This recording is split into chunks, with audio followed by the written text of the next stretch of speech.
Le saint du jour, présenté par Caroline. Saint François de Paule.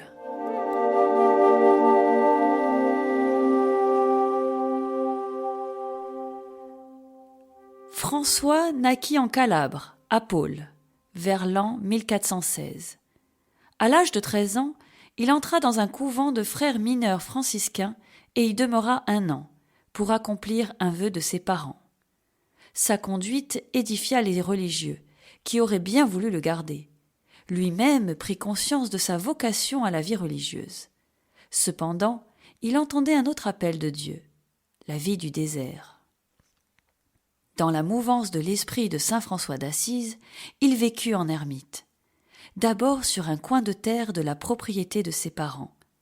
Mais la solitude, trop relative en ce lieu, le poussa à chercher ailleurs une retraite plus séparée du monde. Il découvrit une caverne creusée dans le roc et il y établit sa demeure. Là, à l'exemple de saint Antoine le Grand, il vécut dans la prière continuelle et l'ascèse la plus rigoureuse. Les combats contre les forces du mal ne lui furent pas épargnés. Or, il fut découvert par des chasseurs qui le firent connaître. Les disciples affluèrent. C'est ainsi qu'il fut amené à fonder un nouvel ordre dans l'Église, qui prit d'abord le nom d'ermite de saint François, puis de religieux minimes.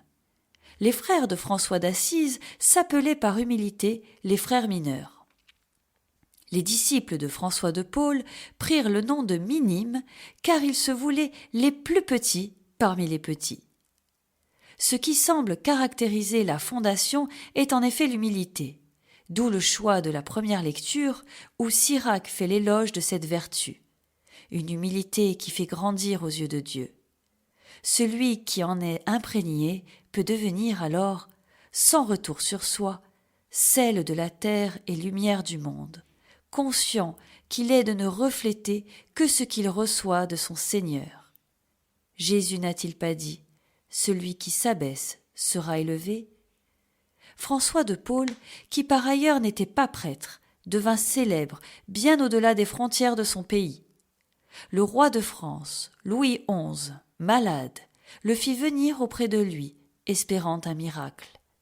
François ne le guérit pas, mais il l'aida certainement à mourir en paix.